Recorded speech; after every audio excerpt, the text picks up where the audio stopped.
स्वागत है आपका NN24 न्यूज़ में। छत्तीसगढ़ के सर्वश्रेष्ठ न्यूज़ चैनल में आपका स्वागत है। आज हम बात करने जा रहे हैं हेल्थ सेक्टर के बारे में, क्योंकि स्वास्थ्य धन से बड़ा धन कुछ नहीं है। ईश्वर ने अगर हमको स्वस्थ जीवन दिया है, अगर हम उसने स्वस्थ तरीके से जी लिया, तो उससे बड़ा धन कोई धन नहीं है। आज हम एक स्पेशल डिजीज़ के बारे में बात करेंगे और उनके पूरे अधिक जानकारी के लिए आज हमारे बीच उपस्थित हैं डॉक्टर संदीप सुरी, जो कि MBBS MD और स्पेशली उन्होंने चेस्ट फिजिशियन का स्पेशल PG डिप्लोमा किया हुआ है, PG किया हुआ है।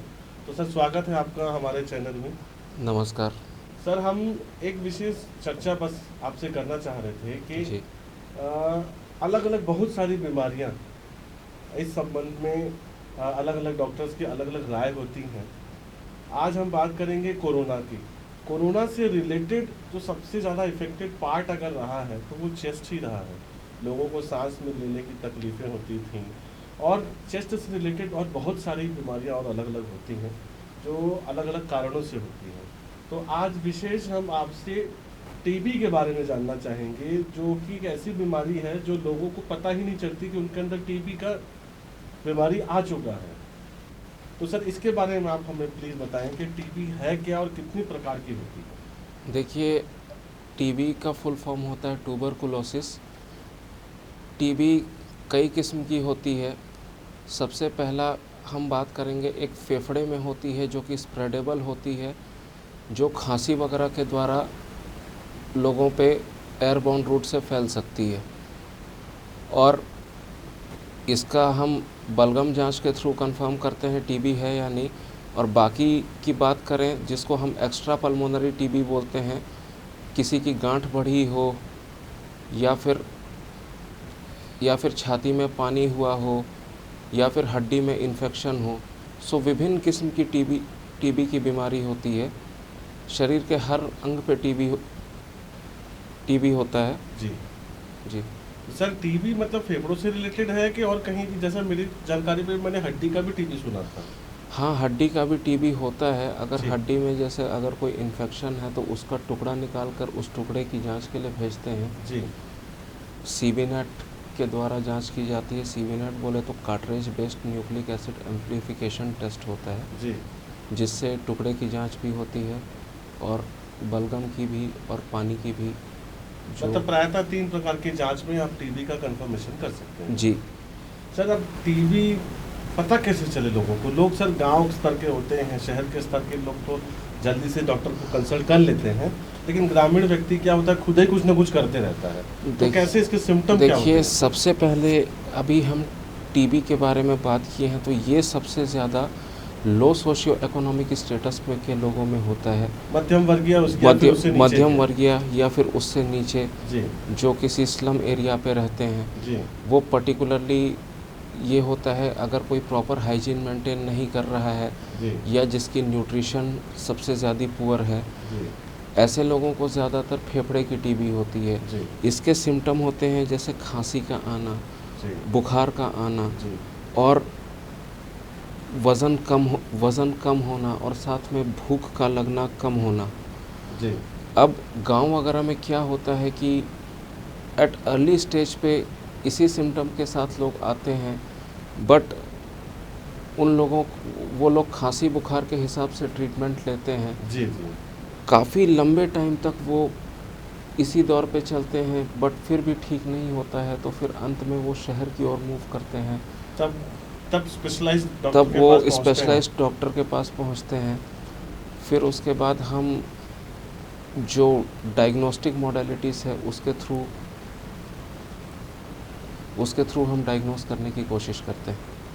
जी, सर, तो जैसा आपने बताया कि TB कई प्रकार के होते हैं। पर्टिकुलर हम बात करें कि फेफड़ों का, फेफड़े के TB सामान्यतः वीडियो एड्स गवर्नमेंट द्वारा कई सारे जारी किए जाते हैं या फिर लोगों को सतर्क भी उसी का ही किया जाता है बेसिकली। बाकी जितने TB हैं वो थोड़े शायद हिडन है, कम होते होंगे। तो ये फेफड़े का TB की क्या है सर, समस्या क्या है और क्या इसमें जान का भी खतरा है? देखिए, क्या होता है कि फेफड़े की जो TB होती है, जी, सपोज़ आप हैं, आपके आसपास का कोई अनजान व्यक्ति है, आपको नहीं पता है कि वो TB से ग्रसित है। जी, वो खांस रहा है या आपसे या किसी से बातें कर रहा है, जी। तो उसका जो इन्फेक्शन है वो हवा के थ्रू फैलता है, अच्छा। एयरबॉर्न रूट से। अब एयरबॉर्न रूट से वो हवा के थ्रू जैसे फैला है, जी। तो उसके सिम्टम डेवलप होने में फिर टाइम लगते हैं। वो अच्छा। आपको भी नहीं पता होता है। फिर आपको एक सर्टन पीरियड, जिसको हम कहते हैं इंक्यूबेशन पीरियड, जी। कि वो बैक्टीरिया कितना टाइम लेता है और टाइम के हिसाब से फिर मतलब कि एक्ट करता है, फिर उसके हिसाब से हमारे शरीर पे सिम्टम मतलब डेवलप आपका होते कहने हैं। का मतलब है कि फेफड़ों का जो टीबी है वो हवा के माध्यम से भी फैल सकता है। हाँ, हवा के माध्यम से भी फैलता है। सर क्या इसका इलाज, क्योंकि सरकार ने दवाइयाँ तो मुफ्त रखी हैं, तो सर क्या इसकी मेडिसिन वाकई बहुत महंगी आती हैं या सरकार जागरूकता के लिए कर रही है? पहला प्रश्न मेरा। और दूसरा प्रश्न है, क्या इसमें क्या जान का भी खतरा है?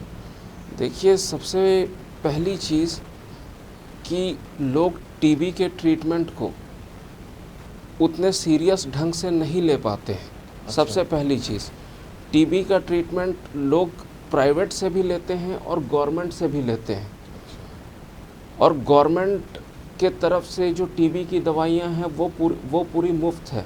जी। तो वो ज़्यादातर जो इसके मरीज़ होते हैं जी। वो लो सोशियो इकोनॉमिक एंड पुअर लोग होते हैं, तो उस चीज़ को देखते हुए सरकार ने टीबी की दवाइयाँ मुफ्त रखी हैं। जी।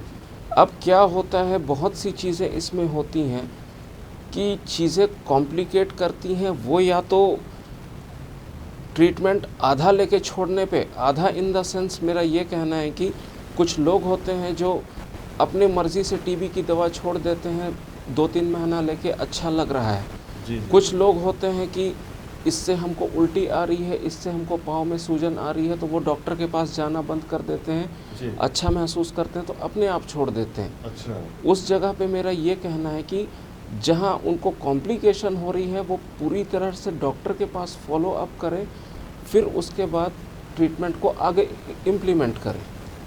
सर आपने अभी दवाइयों का जिक्र किया कि दवाइयाँ लोग छोड़ देते हैं, तो इसमें दवाइयाँ किन किन प्रकार की होती हैं? क्या बहुत कठिन है ऐसा कोर्स को मानना? या देखिए, सबसे पहली चीज़, दवाइयाँ जो टीबी की होती हैं first line, second line, third line पे होती हैं।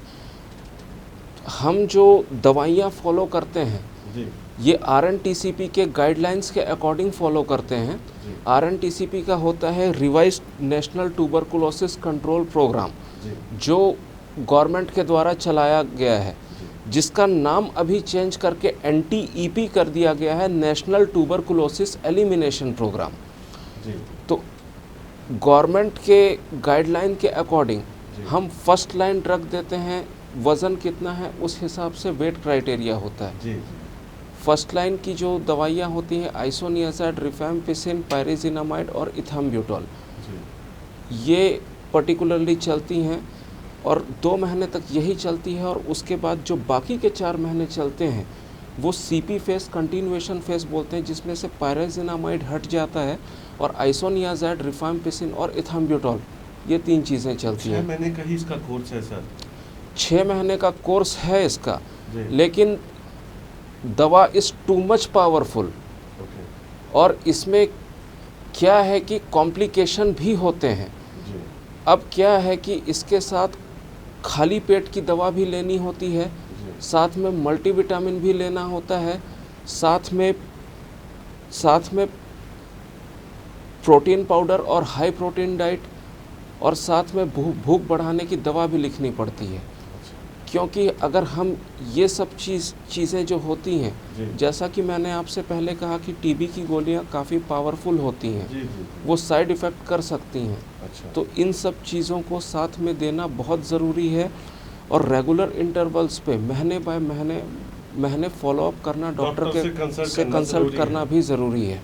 दवाई का क्या असर हो रहा है उसको डॉक्टर अपने हिसाब से अवलोकन करके दवाइयों में बदलाव कर सके ताकि। जी सर, ये जो ट्रीटमेंट का तरीका आपने बहुत अच्छे तरीके से अभी बताया हमारे दर्शकों को।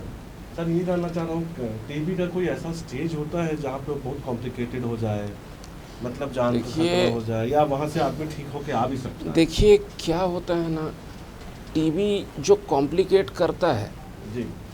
वो दवा लेने के बाद भी होती है, क्योंकि उनकी हाइजीन और डाइट टेकिंग पुअर होती है। और अच्छा। दूसरा होता है कि लोग जो अपनी, जैसे मैंने आपसे पहले कहा था कि अपनी मर्ज़ी से जो अच्छा लगने पे दवा बंद कर देते हैं, जी जी जी जी और जो कॉम्प्लिकेशन अराइज होने पे डॉक्टर के पास फॉलो अप नहीं करते हैं, जी जी तो इस वजह से चीज़ें कॉम्प्लिकेट करती हैं। चीज़ें होता क्या है कि इसमें कई किस्म की कंडीशन आती है। पोस्ट टीबी कॉम्प्लिकेशन जिसको हम कहते हैं, जी जिसको एक ब्रोंकियाटेसिस भी बोलते हैं, जिसमें एक फाइब्रो कैविटी भी फॉर्म हो जाती है, जी जी जिसमें लंग फाइब्रोस्ट भी हो जाता है। फाइब्रोसिस बोले तो वो कंडीशन होती है कि या तो लंग का आधा पार्ट या तो एक साइड का पूरा लंग, उसमें फेफड़ा पत्थर की तरह हो जाता है। अच्छा। तो अलग अलग कई सारे स्टेजेस हैं जो अगर इंसान अगर प्रॉपर हाइजीन या अपने खान पान पे अच्छे प्रोटीन का इस्तेमाल ना करें तो जो टीबी की जो दवाइयाँ हैं वो दुष्प्रभाव भी कर सकती हैं, और बिना डॉक्टर के सलाह के अगर मेडिसिन बंद कर दिए जाए तो आपकी जो टीबी है वो काफ़ी जटिल हो सकती है, और कहीं ना कहीं आपके जान के ऊपर भी खतरा आ सकता है। इसलिए डॉक्टर से बराबर कंसल्ट करना है, और अपनी दवाइयों के साथ और अपने बॉडी के साथ जो रिएक्शन होता है उसके साथ आपको डॉक्टर को हर महीने कंसल्ट करना बहुत ज़रूरी है। सर, हम बीमारी की ही बात कर रहे हैं अभी तक, तो मेरा कहने का मतलब ये है कि इसके प्रिकॉशन कैसे हो सर? आदमी टीबी के चपेट में आए ही ना, ऐसा कैसे हो? ऐसा क्या उपचार ये है? सबसे पहली चीज़ है कि अपना खान पान तगड़ा रखें, जी हाई प्रोटीन डाइट लें, कार्बोहाइड्रेट्स फैट्स जो भी होता है वो भी लें, जी और साथ में मास्क का इस्तेमाल करें, प्रॉपर तरीके से हैंड सैनिटाइज करें। सर, तंबाकू सेवन से कुछ टीबी का लेन देन होता है क्या? अब तंबाकू सेवन जैसे करते हैं, बहुत लंबे अरसे से लोग कर रहे हैं, जी तो वो भी एक कारण होता है। निमोनिया डेवलप होने का तंबाकू भी एक कारण होता है, पान गुटखा भी एक कारण होता है निमोनिया डेवलप करने का। और जब निमोनिया डेवलप होता है तो उस वक्त हम इसमें टीबी की जंतु है या बैक्टीरियल निमोनिया है वो कंफर्म करके देखते हैं। जी जी। तो दर्शकों, आपको मैं ये बता दूं कि तंबाकू वैसे भी किसी भी तरीके से स्वस्थ नहीं है, उसका उपयोग नहीं करना चाहिए।